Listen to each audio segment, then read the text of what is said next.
بہتا نہیں ہے، نہر بہتا نہیں ہے، پانی بہتا ہے۔ کیا پکایا ہے؟ پتھر پکائے ہیں۔ کیا پکائے ہیں؟ وہ چولا ہے لیکن کل پتھر ہے، چولا ہے لیکن کل پتھر۔ ایسے پکائے ظالم نے کہ اس میں وہ اس کو نرم ہی نہیں کیے۔ تو ہم تو چولے نہیں کہہ رہے، کیا کہہ رہے ہیں؟ پتھر کہہ رہے ہیں۔ وعلیٰ کل حال یہ ہے مجاز عقلی، شے کی نسبت جس کی طرف کرنی چاہیے تھی اس کی طرف نہ کرے۔ ہمارے بول چال استعمال میں یہ بہت زیادہ ہے، ہم استعمال کرتے رہتے ہیں اگرچہ ہمیں پتہ نہیں ہے کہ ہم مجاز عقلی کر رہے ہیں۔ تو یہ مجاز عقلی، تو یہاں پر بھی تہذیب کا حمل جو غایہ پر ہو رہا ہے یہ مبالغتاً ہے، مجاز عقلی ہے، مجاز پہ نسبت ہے، یعنی مجاز عقلی ہے۔ پہلا جواب یہ ہو گیا، ٹھیک ہے۔ دوسرا جواب یہ ہے کہ یہاں مجاز فی الحذف ہے، مجاز فی الحذف ہے، یہاں مقدر ہے عبارت، اصل یہ نہیں تھی، اصل عبارت تھی فہذا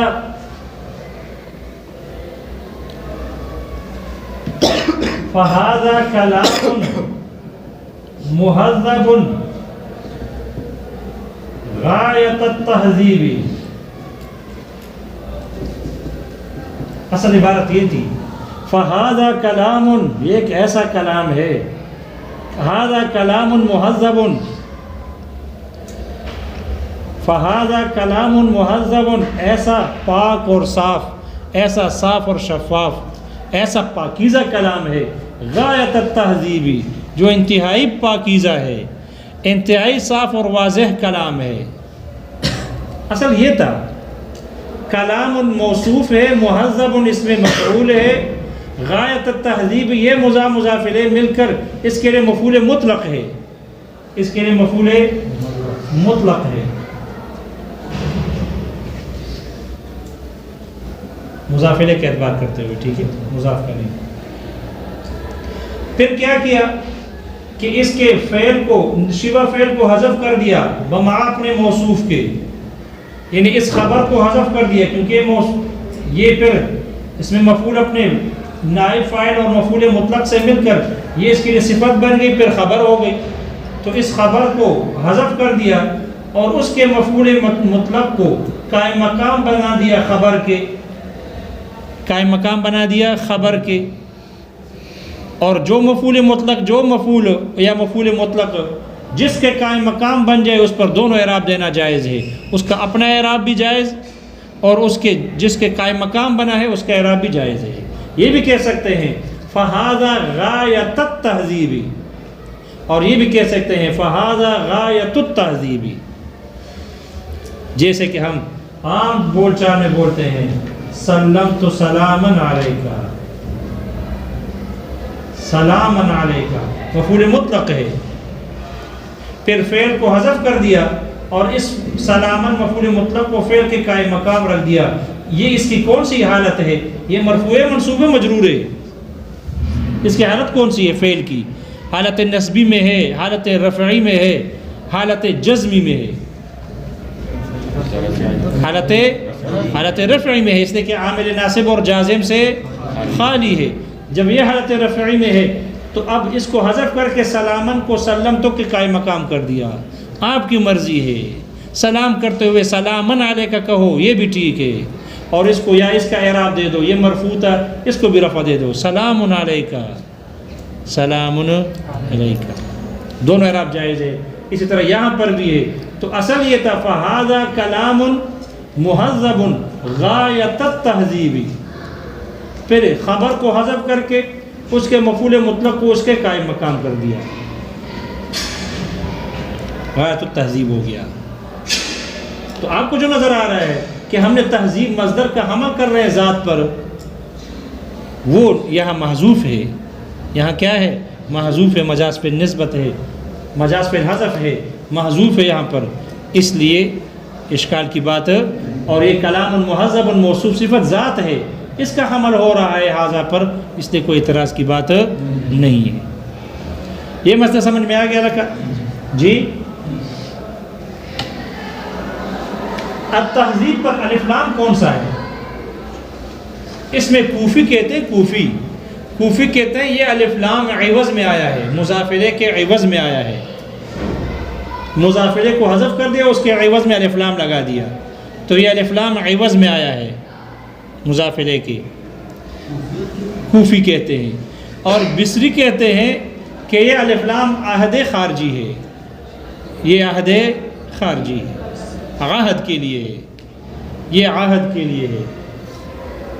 اس لیے مصنف نے دیکھو، مصنف نے اس الف لام کو ہٹا کر مضافرے کو ذکر کر دیا، کوفیین کی مذہب کو ترجیح دے کر کہ یہ عوض میں آیا ہے، تو اس کے الف لام کو کیا کر دیا؟ حذف کر دیا، مضافرے کو لے آئے، جس کے عوض میں آیا تھا وہ مبدل منہ اور معوض اس کو لے آئے عوض کو۔ اب کیا بن گیا؟ فہذا کلام مہذب غایت تہذیب الکلام۔ اب کلام میں وہ ٹکراؤ آ رہا ہے، تکرار آ رہا ہے، ٹکراؤ نہیں تکرار آ رہا ہے۔ ھذا کلام مہذب غایت تہذیب الکلام، اور تکرار ویسے کلام میں مناسب نہیں ہوتا، اچھا نہیں لگتا، تو اس دوسرے کلام کے قرینے سے پہلے والے کلام کو حذف کر دیا، اس کو کیا کر دیا؟ حذف۔ ہاں کیا ہے؟ وہ کس نے کہا کہ سارے بند کرو؟ دے دو رکھ، یہ بات سمجھ میں آ گئی؟ لہٰذا جب یہاں ہم نے موصوف صفت کو حذف کر دیا خبر کو، تو اس کو اس کے مفعول مطلق کو اس کے قائم مقام بنا دیا، اور عبارت ہوگی فہذا غایت تہذیب الکلام فی تحریر المنطق والکلام، فی تحریر المنطق والکلام۔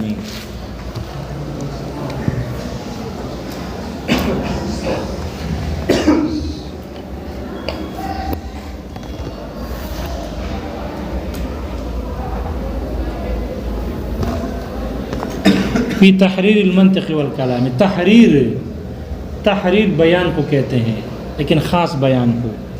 تحریر کس کہتے ہیں؟ بیان کو، لیکن وہ بیان خاص ہوتا ہے، اور جو بیان ہوتا ہے بیان عام ہوتا ہے۔ تحریر بھی بیان ہے لیکن خاص، اور بیان تو بیان ہے لیکن عام، یہ عام ہوتا ہے۔ اس لیے مصنف نے کہا فی تحریر المنطق والکلام، تحریر کہا، بیان نہ کہا۔ کیوں نہ کہا؟ اس لیے کہ بیان عام ہے، اس میں مقصود بھی ہوتی ہے اور زوائد بھی ہوتی ہے، اور بیان میں مقصود بھی جس مقصد کے لیے بیان کر رہے ہیں وہ بھی ہوتا ہے، اور مقصود سے ہٹ کر زائد چیزیں بھی ہوتی ہے۔ نہیں ہو تو سونا کرو ہر نماز کے بعد۔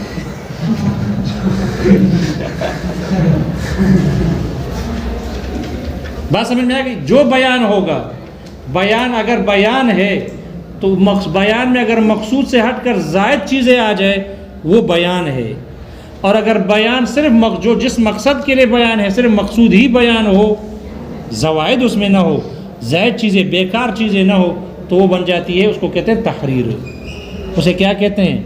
وہ تحریر ہے۔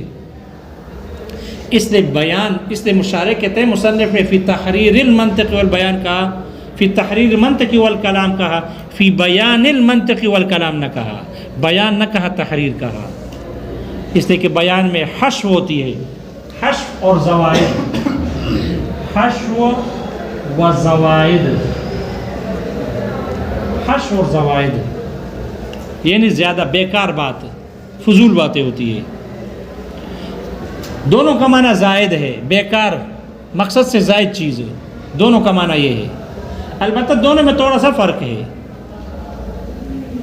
ہمارے ساتھ ہو، ادھر ہی متوجہ ہو، دونوں میں تھوڑا فرق ہے۔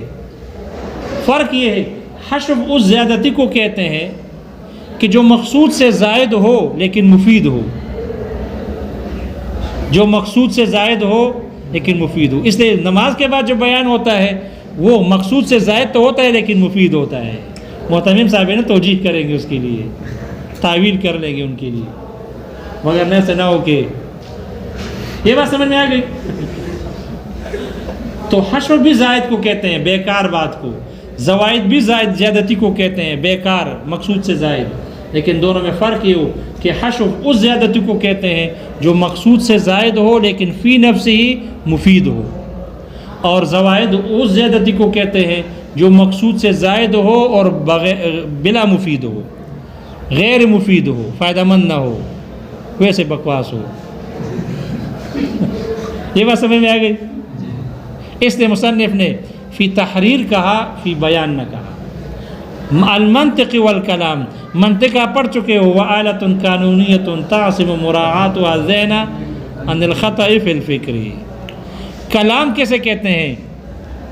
کلام کی تعریف شارح نے ذکر کی ہے، هو العلم الباحث، ایک ایسا علم ہے علم کلام جو بحث کرتا ہے عن احوال المبدأ والمعاد، مبدأ اور معاد کے احوال سے بحث کرتا ہے، علی نہج القانون الاسلامی، اسلامی قانون کے طریقے پر کرتا ہے، فلسفے کے قانون پر نہیں۔ فلسفہ بھی مبدأ اور معاد سے بحث کرتا ہے لیکن اپنے فلسفیانہ قانون پر، لیکن فلسفیانہ قانون پر۔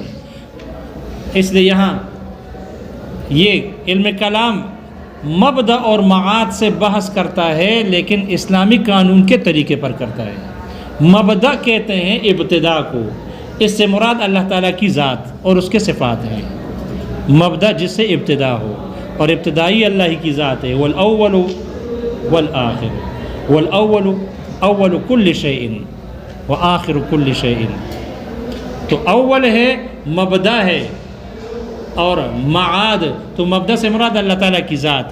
تو جو جس میں ایسا علم ہے جو اللہ تعالیٰ کی ذات اور صفات میں جس سے بحث ہو، اور معاد یہ ظرف ہے، لوٹنے کی جگہ، اور لوٹنا ہم نے آخرت میں ہے، حشر ہے، نشر ہے، پورے صراط ہے، تو آخرت، معاد منا آخرت۔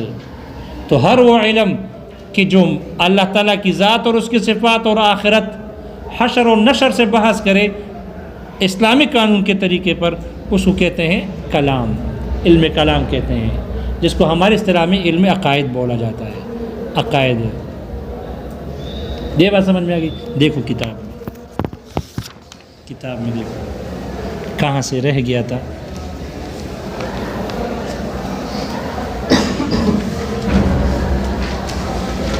فہذا سے ہے نا، دیکھو بھائی، فہذا قولہ، متن دیکھو، فہذا غایت و تہذیب الکلام، یہ ایک انتہائی پاک اور صاف کلام ہے، انتہائی شائستہ کلام ہے۔ فی تحریر المنطق والکلام، منطق اور کلام کے بیان میں۔ قولہ نظر آ گیا، فہذا کی نیچے قولہ شارح، قولہ فہذا، شارح کہتے ہیں ہذہ الفاء، یہ جو فا ہے، اما علی توہم اما، یا تو یہ اما کے توہم پر ہے، او علی تقدیرہا فی نظم الکلام، یا کلام کے نظم میں، کلام کے عبارت میں اس کے مقدر کرنے کی صورت پر ہے اما کو۔ وہذا، اور یہ جو ہذا ہے، اشارۃ، اس سے اشارہ ہے، الی المرتب، اس مرتب کی طرف، الحاضر فی الذہن، جو ذہن میں حاضر ہے، اور وہ کیا چیزیں ہیں؟ من المعانی، من بیانیہ ہے، یعنی وہ معانی، المخصوصۃ جو خاص ہے، المعبرۃ جس کو بیان کیا جاتا ہے، جس کی تعبیر کی جاتی ہے، یعنی جس کو بیان کیا جاتا ہے، المعبرۃ عنہا جس کو بیان کیا جاتا ہے، بالالفاظ المخصوصۃ خاص الفاظ سے۔ تو اشارہ مرتب ما فی ذہن معانی کی طرف ہے، یہ پہلا۔ او تلک الالفاظ، اشارۃ الی تلک الالفاظ، یا یہ اشارہ ہے، یہ معنی پر عطف کر لو، من المعانی او تلک الالفاظ، یا ایسے الفاظ ہیں، الدالۃ جو الفاظ دلالت کرنے والی ہیں، علی المعانی ان معانی پر، المخصوصۃ جو خاص یا مخصوص معانی ہے، سواء کان وضع الدیباجۃ، برابر ہے کہ یہ دیباچہ جو مقدمہ شروع میں رکھتے ہیں، مقدمہ ذکر کرتے ہیں، خطبہ، دیباچہ مانا خطبہ، جس کو اردو میں دیپاچہ کہتے ہیں، دیپاچہ، برابر ہے کہ یہ خطبہ کا رکھنا قبل التصنیف، کتاب لکھنے سے پہلے ہو، او بعد ہو، یعنی خطبہ ابتدائیہ ہو، او بعد ہو یا تصنیف کے بعد ہو یعنی خطبہ الحاقیہ ہو. اذ لا وجود للالفاظ المرتبتی اس لیے کہ اس مرتب الفاظ کا کوئی وجود نہیں. ولا للمعانی نہ ہی معانی کا فی الخارج خارج میں. خارج میں الفاظ کا وجود ہے نہ معانی کا ہے. خارج میں تو کچھ بھی نہیں ہے. فإن كانت الإشارة إلى الألفاظ پس اگر یہ اشارہ الفاظ کی طرف ہوگا فالمراد بالکلام الکلام اللفظی. اعتراض ہو گیا نا. اگر الفاظ لوگے یا معنی لوگے جو بھی مراد لوگے تب بھی درست نہیں.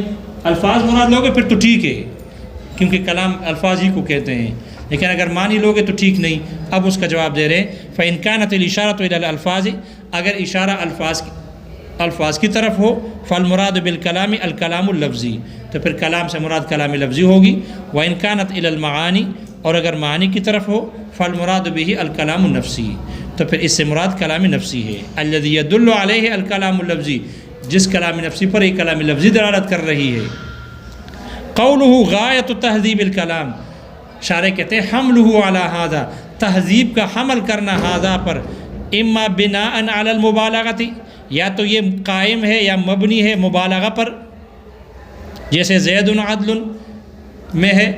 او بناء علی ان التقدیر یا اس بات پر قائم ہے اور مبنی ہے کہ جو تقدیری ہے عبارت وہ ہے ھذا کلام مہذب غایت التہذیب فحذف الخبر خبر کو حذف کر دیا گیا.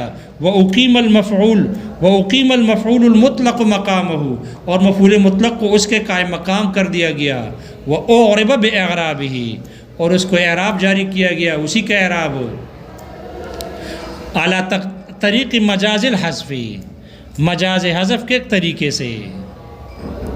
قولہ فی تحریر المنطق والکلام لم یقل شارح کہتے ہیں مصنف نے نہ کہا فی بیانہما بیان نے کہا کیوں لما فی لفظ التحریری اس لیے کہ جو تحریر کا لفظ ہے اس میں من الاشارۃ اشارہ ہے الی اس بات کی طرف ان ھذا البیان خال عن الحشو والزوائد یہ بیان زیادتی سے خالی ہے. والمنطق آلۃ قانونیۃ منطق ایک ایسا قانونی آلہ ہے تعصم مراعاتها الذہن جس کی رعایت کرنا ذہن کو بچا دیتی ہے عن الخطأ فی الفکر خطا فی الفکر سے. والکلام هو العلم اور علم کلام ایک ایسا علم ہے الباحث جو بحث کرتا ہے عن احوال المبدأ والمعاد مبدأ اور معاد سے اللہ تعالیٰ کی ذات صفات اور آخرت سے بحث کرتا ہے. علی نہج القانون الاسلام اسلامی قانون کے طریقے پر طرز پر. جاوے بھائی